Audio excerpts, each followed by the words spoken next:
Étudier la Bible, un podcast hebdomadaire pour approfondir la Bible, parole de Dieu. Hello à tous, on attaque cette semaine le chapitre 8 du livre de 2 Samuel. David va retourner au combat contre les ennemis d'Israël, on va voir plusieurs peuples, notamment les Philistins, les Édomites, les Moabites. Et encore une fois, Dieu va donner à David et à tout Israël des victoires retentissantes. Alors on va lire donc 2 Samuel chapitre 8. Après cela, David battit les Philistins et les humilia, et il leur prit le contrôle de leur capitale. Il battit les Moabites et il les mesura avec un ruban en les faisant se coucher par terre. Il mesura 2 rubans à mettre à mort et un plein ruban à laisser en vie. Les Moabites furent asservis à David et lui payèrent un tribut. David battit Hadadézer, fils de Rehob et roi de Tsoba, lorsqu'il alla rétablir sa domination sur l'Euphrate. David lui prit 1700 cavaliers et 20 000 fantassins. Il mutila les jarrets de tous les chevaux de trait pour ne conserver que 100 attelages. Les Syriens de Damas vinrent au secours d'Hadadézer, le roi de Tsoba, et David battit 22 000 d'entre eux. David posta des garnisons chez les Syriens de Damas. Les Syriens furent asservis à David et lui payèrent un tribut. L'Éternel protégeait David partout où il allait.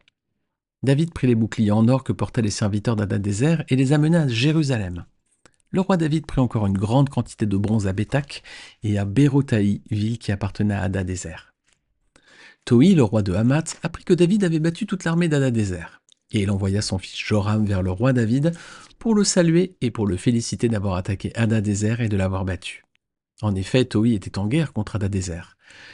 Joram apporta des objets en argent, en or et en bronze. Le roi David les consacra à l'Éternel, comme il l'avait déjà fait pour l'argent et l'or pris à toutes les nations qu'il avait vaincues. La Syrie, Moab, les Ammonites, les Philistins, Amalek, ainsi que sur le bulletin d'Hadadézer, fils de Rehob et roi de Tsoba. David s'en fit encore un nom lorsqu'il revint de la victoire sur les Syriens, au nombre de 18 000 dans la vallée du Sel. Il établit des garnisons dans Édom, il en posta dans tout Édom. Édom tout entier fut asservi à David. L'Éternel protégeait David partout où il allait. David régna sur tout Israël, et il faisait droit et justice à tout son peuple. Joab, fils de Tseruja, commandait l'armée. Josaphat, fils d'Achilud, était archiviste. Sadok, fils d'Achitub, et Achimélec, fils d'Abiatar, étaient prêtres. Séraja était secrétaire, Benaja, fils de Jéhojada, était le chef des Kérétiens et des Pélétiens, et les fils de David étaient ministres d'État. Alors, donc on voit à partir du verset 1er donc, que David combat de nouveau, il repart à la guerre, donc déjà contre les Philistins. Alors c'est vraiment un peuple ennemi d'Israël. Ces Philistins, on les voit souvent, notamment dans les Juges. Dans Samuel, on voit à chaque fois combat contre les mêmes peuples. Et une fois de plus, c'est David qui remporte la victoire sur eux. Alors il leur prend même leur capitale, Gath. Alors ici, elle n'est pas mentionnée, mais il y a un chapitre parallèle à 2 Samuel 8, on le trouve dans 1 Chronique 18. Vous savez que dans le livre de 1 Chronique, on voit beaucoup de passages parallèles avec le livre de Samuel. Et ici, on a ce petit détail en plus, donc dans 1 Chronique, chapitre 18, verset 1. On lit « Après cela, David battit les Philistins et les humilia, et il leur prit Gath et les villes qui en dépendent. » Alors Gath, c'était une ville importante, c'est celle d'où était originaire le géant Goliath. Regardez avec moi 1 Samuel 17, versets 3 à 4. Les Philistins se tenaient sur une montagne et Israël sur celle d'en face. La vallée les séparait. Un homme sortit alors du camp des Philistins et s'avança entre les deux armées. Il s'appelait Goliath, venait de Gath et mesurait environ 3 mètres. Alors cette ville de Gath, c'est là également où David s'était réfugié, rappelez-vous, lorsqu'il fuyait le roi Saül. Il était parti dans le territoire des Philistins et dans 1 Samuel 27, 2, on avait lu que David se leva avec ses 600 compagnons et ils passèrent chez Akish, fils de Maok, roi de Gath. Alors cette fois, David, il n'est plus avec eux, il est contre eux. Et il est même aussi, verset 2, contre les Moabites. Alors voilà, les Moabites, encore un ennemi juré d'Israël. C'était un peuple qui était issu de l'union incestueuse des filles de Lot avec leur père. Rappelez-vous, juste après la destruction de Sodome, ils vont se retrouver dans une grotte et puis ces filles vont l'endormir, vont le faire boire. Ensuite, elles vont avoir des relations avec lui pendant son sommeil, son ivresse. Et donc ça va donner la descendance donc, de Moab. Genèse chapitre 19, on va revenir de toute façon sur ces versets un petit peu plus loin. Alors, Moab, peuple ennemi d'Israël, Dieu leur fait 3 reproches. Regardez avec moi Isaïe chapitre 16, verset 1, il y a 3 reproches ici. Nous avons entendu s'exprimer l'orgueil du très arrogant Moab, son arrogance, son orgueil et ses excès. Son bavardage ne vaut rien. Voilà, donc 3 reproches ici, l'orgueil, l'arrogance et les excès. Alors David leur réserve un jugement particulièrement cruel, hein. Il les mesure avec un cordeau, dont il les fait coucher par terre. 2 cordeaux vont être livrés à la mort et l'équivalent d'un cordeau donc aura la vie sauve. Mais ceux qui auront la vie sauve, donc, qui vont être dorénavant assujettis à David et ils doivent payer un tribut. Alors difficile de savoir pourquoi David a exercé un tel jugement sur eux, hein, d'autant que son arrière-grand-mère Ruth était moabite. Mais là, il s'est peut-être passé un événement entre-temps qui justifie ce traitement, mais cette information ne nous est pas parvenue. Elle n'est pas détaillée ici, donc on ne sait pas. Verset 3 à présent, David va combattre contre un autre peuple, c'est le peuple de Tsoba, hein. Alors Israël, à cette occasion, va reprendre sa domination, hein, sur le territoire qui va jusqu'à l'Euphrate. Et l'Euphrate, c'était un fleuve qui était la limite du pays promis à Abraham, côté oriental. Regardez Genèse 15, verset 18. Ce jour-là, l'Éternel fit alliance avec Abraham en disant « C'est à ta descendance que je donne ce pays, celui qui va du fleuve d'Égypte jusqu'au grand fleuve, jusqu'à l'Euphrate. » Donc David va reprendre la possession du territoire jusqu'à cette extrémité, donc jusqu'à ce fleuve l'Euphrate. Alors donc c'est une grande victoire, hein, que remporte David au verset 4. Il va alors couper les jarrets de tous les chevaux. Il va juste en garder 100, mais tous les autres, il va leur couper les jarrets. Alors ça semble particulièrement cruel. Je pense que si vous aimez les animaux, vous devez être sensible. Là. Je pense que certains d'entre vous doivent se dire quoi, comment. Mais en fait, cette manœuvre, elle n'est pas si cruelle que ça. En fait, les chevaux, ils étaient utilisés pour deux choses. Ils étaient utilisés pour les travaux des champs et pour la guerre. Et lorsqu'il fait ça, David, lorsqu'il coupe les jarrets, il fait en sorte que les chevaux puissent plus courir rapidement. Donc ils pourront plus servir à la guerre, ils pourront servir maintenant seulement et uniquement aux travaux des champs. Donc c'était moins cruel que de les tuer, ça les condamnait juste à plus pouvoir faire la guerre. Mais par contre, ils pouvaient rester dans les travaux des champs. Alors si on va en tirer une petite leçon positive, on pourrait dire que pour ces chevaux, il valait mieux finalement être dans les champs que la guerre, hein. Enfin voilà, cette manœuvre, elle n'est pas si cruelle que ça au final, même si ça semble un petit peu quand même dur. Mais bon, ces chevaux, ils sont pas tués, ils sont juste condamnés dorénavant à servir uniquement pour les travaux agricoles. Alors, versets 5 à 6, les Syriens de Damas, maintenant, ils vont entrer en guerre contre David, ils viennent au secours d'Hadadézer, le roi de Soba, mais mal leur en a pris. David tue 22 000 de ses soldats. De plus, il va placer dorénavant des garnisons dans leur ville, donc il aura le contrôle de la ville, et il les assujettit et va leur faire payer un tribut, comme les Moabites on avait vu précédemment au verset 2. David ne fait pas que remporter que des victoires, regardez bien versets 7 et 8, il va également remporter de nombreux butins. Il y a les boucliers d'or des serviteurs d'Hadadézer, ainsi qu'une grande quantité d'airain. Voilà finalement des batailles qui s'avèrent extrêmement profitables. Alors les amis, on va se poser une question, pourquoi David était-il si puissant? On voit, hein, qu'il vient de remporter des victoires retentissantes sur plusieurs peuples puissants de la région. Alors ça veut dire quoi? Qu'il était un formidable guerrier, un vrai chef de guerre, il était très puissant. Le verset 6 nous précise d'où venait la force, la puissance de David. Et c'est confirmé aussi au verset 14, c'est répété à chaque fois. Verset 6, verset 14, on lit que l'Éternel protégeait David partout où il allait. Donc la force de David, elle avait pour origine la présence de Dieu à ses côtés dans le combat. Et c'est pour ça que David avait la victoire. Alors les amis, c'est aussi le cas pour nous. Par nous-mêmes, on peut rien, on n'est rien, hein. Mais avec Dieu, on peut accomplir des exploits, non? Psaume 60, verset 12. Avec Dieu, nous ferons des exploits. Il écrasera nos ennemis. Merci Seigneur, hein, parce que sans lui, on peut vraiment rien faire, hein. Mais avec lui, on peut faire des exploits et on peut écraser nos ennemis. Et ça, c'est valable aussi aujourd'hui encore. On peut vaincre aussi le monde qui nous environne et le péché qui nous entoure, hein. On peut, mais ça, c'est réservé uniquement à ceux qui ont reconnu Jésus-Christ, le Fils de Dieu, comme leur Seigneur et Sauveur. Regardez ce que nous dit la Bible dans 1 Jean 5, verset 5. Qui est victorieux du monde? N'est-ce pas celui qui croit que Jésus est le Fils de Dieu? Voilà les amis, si vous voulez remporter la victoire sur le monde, c'est-à-dire sur toutes les luttes que peuvent avoir un homme ou une femme dans le monde, notamment sur le péché, sur tous les combats qu'on peut mener, on peut être victorieux du monde, mais ça appartient uniquement à ceux qui croient que Jésus est le Fils de Dieu. Alors j'espère que c'est votre cas, que vous avez reconnu que Jésus-Christ était le Messie, le Fils de Dieu envoyé mourir sur une croix à notre place pour nous sauver de la condamnation que méritaient nos fautes. Alors on va regarder la suite du chapitre, versets 10 à 11. Lorsqu'il apprend que David a battu Hadadézer Toi, il y a un roi qui va envoyer son fils, donc c'est Toi, le roi de Hamath, qui envoie Joram, son fils, donc vers David. Alors pour quelle raison? Regardez bien versets 10 et 11, pour 3 raisons. Pour le saluer, pour le féliciter d'avoir attaqué son ennemi, Hadadézer, et pour l'avoir battu. Oui, parce que Toi était donc en guerre contre cet autre roi. Alors Joram, il n'arrive pas les mains vides, hein. Regardez, il a des présents, il a des vases d'argent, des vases d'or et des vases d'airain. Et tous ces cadeaux, donc David va les consacrer à Dieu au verset 11. Alors verset 12, à cette occasion, on apprend le nom des autres peuples sur lesquels David a remporté la victoire. Donc, en plus des Philistins, des Moabites, de Tsoba et des Syriens, il faut ajouter Amalek et les Ammonites.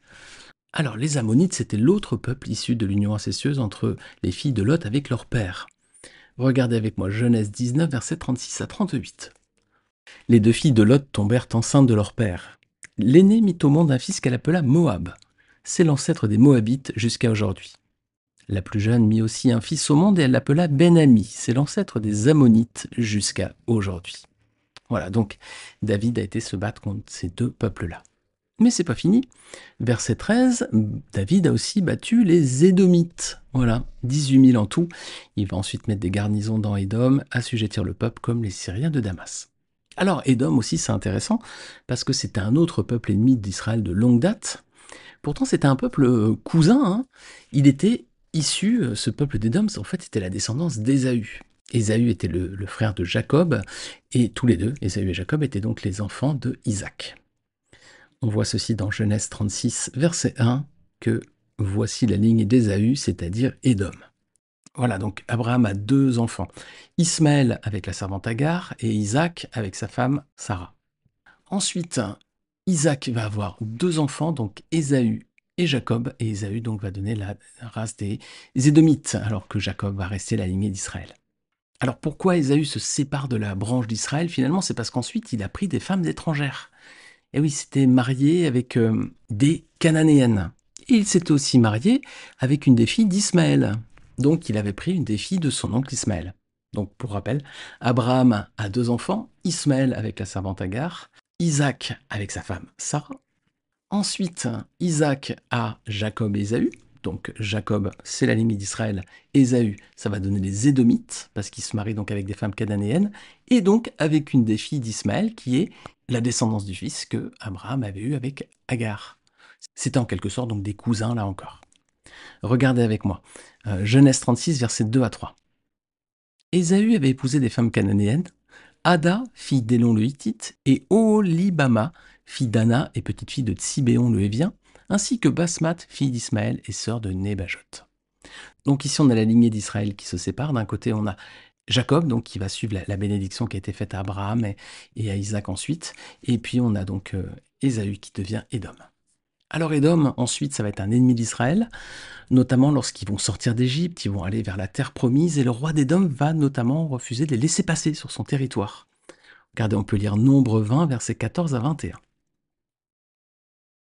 De Kadès, Moïse envoya des messagers au roi d'Édom pour lui annoncer: « Voici ce que dit ton frère Ismaël.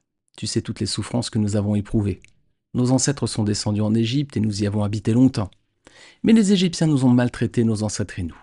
Nous avons crié à l'Éternel et il nous a entendus. Il a envoyé un ange et nous a fait sortir de l'Égypte.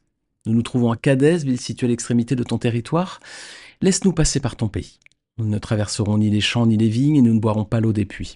Nous suivrons la route royale sans nous en écarter à droite ou à gauche, jusqu'à ce que nous ayons franchi ton territoire. » Édom lui dit: « Tu ne passeras pas chez moi, sinon je sortirai à ta rencontre avec l'épée. » Les Israélites lui dirent: « Nous monterons par la grande route, et si nous buvons de ton eau, mes troupeaux et moi, j'en paierai le prix. Je ne ferai que passer avec mes pieds, rien d'autre. » Édom répondit: « Tu ne passeras pas. » Et il sortit à sa rencontre avec un peuple nombreux et puissamment armé.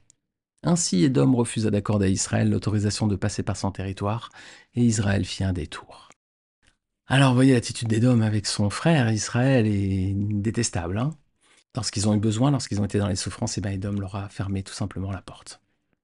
Alors le fait que David à présent asservisse Édom, eh bien finalement c'est une confirmation de la prophétie qui avait été faite par Dieu à Rebecca lorsque Rebecca était enceinte. Voilà, ses enfants se battaient à l'intérieur de son ventre et elle avait dit à Dieu: « Mais qu'est-ce qui se passe, quoi ?» Et voici ce que le Seigneur avait répondu, Genèse 25, versets 21 à 22. Isaac supplia l'Éternel pour sa femme, car elle était stérile, et l'Éternel l'exauça. Sa femme Rebecca tomba enceinte. Les enfants se heurtaient à l'intérieur d'elle, et elle dit: « Si telle est la situation, pourquoi suis-je enceinte ?» Elle alla consulter l'Éternel, et l'Éternel lui dit: « Il y a deux nations dans ton ventre, et deux peuples issus de toi se sépareront. Un de ces peuples sera plus fort que l'autre, et le plus grand sera asservi au plus petit. » Alors le peuple le plus grand, c'est celui de David, qui est la descendance de Jacob, et le peuple petit qui est asservi, eh bien c'est Édom, c'est-à-dire Ésaü. Alors dans la suite des temps, Édom va disparaître entièrement, c'est la fin, il n'y a plus de traces du tout de ce peuple. D'ailleurs la Bible avait annoncé, il y a un livre entier qui est consacré à sa chute, c'est le livre du prophète Abdias. Voilà, vous pourrez relire si vous le souhaitez ce livre en entier, il est très court, ça fait vraiment une page ou une page et demie. C'est ce qu'on appelle un petit prophète, petit par le nombre de pages, par la taille du texte. Mais voilà, c'est une vraie prophétie sur la suite avec Édom. Alors, on a donc David qui doit se retrouver à livrer de nombreux combats. Et ce qui est étonnant, c'est que Saül avait combattu exactement les mêmes peuples aux alentours. Regardez 1 Samuel 14, verset 47. Après avoir pris possession de la royauté sur Israël, Saül fit de tous côtés la guerre à tous ses ennemis, aux Moabites, aux Ammonites, aux Édomites, aux rois de Tsoba et aux Philistins. Et partout où il se tournait, il était vainqueur. Alors oui, c'est vraiment les mêmes peuples qui sont cités, donc on voit que les querelles étaient tenaces entre ces différents peuples à cette époque. Et tous ces peuples, ils avaient aussi un point commun, c'est qu'ils s'étaient juré une chose, c'était de détruire Israël. Regardez avec moi, Psaume 83, versets 2 à 9. Alors c'est assez étonnant. Regardez. Ô Dieu, ne garde pas le silence. Ne te tais pas et ne reste pas inactif, ô Dieu. En effet, tes ennemis s'agitent, ceux qui te détestent relèvent la tête. Ils forment de perfides complots contre ton peuple, ils conspirent contre ceux que tu protèges. Venez, disent-ils, exterminons-les du milieu des nations, et qu'on ne se souvienne plus du nom d'Israël. Ils intriguent tous d'un même cœur, ils font une alliance contre toi. Les Édomites et les Ismaélites, donc la descendance d'Ismaël, les Moabites et les Agaréniens, Gébal, Ammon, les Ammonites, Amalek, les Philistins avec les habitants de Tyr. La Syrie aussi se joint à eux, elle prête main forte aux descendants de Lot. Voilà, c'est quand même étonnant de constater que voilà, tous ces peuples aux alentours, ceux qu'on a cités dans le texte de 2 Samuel, ceux qu'on a vus aussi avec Saül, et puis à présent, on les retrouve aussi dans le psaume, ici dans le psaume 83, ils se sont tous toujours ligués contre Israël avec un seul objectif, détruire ce peuple. Et c'est très étonnant de constater que c'est le projet clairement annoncé par des peuples voisins d'Israël, aujourd'hui encore, qui veulent aussi détruire cette nation. Alors on arrive à la fin du chapitre, versets 15 à 18, les derniers versets nous présentent l'organisation mise en place par David autour de lui. Alors il y a 3 détails qui sont intéressants, c'est qu'on voit ici que David règne, qu'il exerce le droit et la justice sur le peuple, et que ses fils sont ministres d'État. Alors on pourrait voir ici une image qui confirme David comme un type de Christ. Pourquoi ? Parce que la justice et le droit forment la base de son trône. Regardez, Psaume 89, verset 15. La justice et le droit forment la base de ton trône. La bonté et la vérité sont devant toi. Voilà ce qui caractérise la souveraineté de Jésus, c'est à la fois qu'il règne et que la justice et le droit donc, sont la base de ce qui représente son autorité. Et puis durant le millénium, donc Christ va régner et ses enfants seront en quelque sorte ministres d'État, entre guillemets, parce qu'ils vont régner avec lui. Regardez Apocalypse 20, verset 6. Heureux et saints ceux qui ont part à la première résurrection. La seconde mort n'a point de pouvoir sur eux, mais ils seront sacrificateurs de Dieu et de Christ, et ils régneront avec lui pendant 1000 ans. Voilà les amis, est-ce que vous faites partie de ceux qui vont régner avec Christ? Ces ministres, entre guillemets, voilà, ces sacrificateurs, ces prêtres, selon différentes traductions. Est-ce que vous faites partie de ceux-là, de ceux qui vont régner avec lui pendant le millénium? Eh bien, si ce n'est pas le cas, les amis, faites la paix avec Dieu dès aujourd'hui par Jésus-Christ. Voilà, réconciliez-vous avec le Père par le Fils, afin que dans les derniers temps, vous ne soyez pas couverts de honte lorsque le Seigneur reviendra, lorsqu'il mettra en place son royaume, et qu'il invitera ceux qui lui appartiennent et qui l'auront confessé comme Seigneur et Sauveur à venir régner avec lui. Voilà, j'espère que vous ne quitterez pas ce podcast sans avoir fait cette prière de réconciliation avec celui qui règne déjà dans nos cœurs et qui régnera sur toute la création dans les temps à venir. Amen. Amen, les amis. Eh bien, on se retrouve la semaine prochaine pour la suite de ce récit. On sera au chapitre 9. Et on va voir que David va faire preuve de bonté envers le fils de Jonathan, Méphibosheth. On se retrouve la semaine prochaine si le Seigneur n'est pas revenu d'ici là, les amis. En attendant, je vous souhaite une très bonne semaine. Que le Seigneur vous bénisse. À très vite.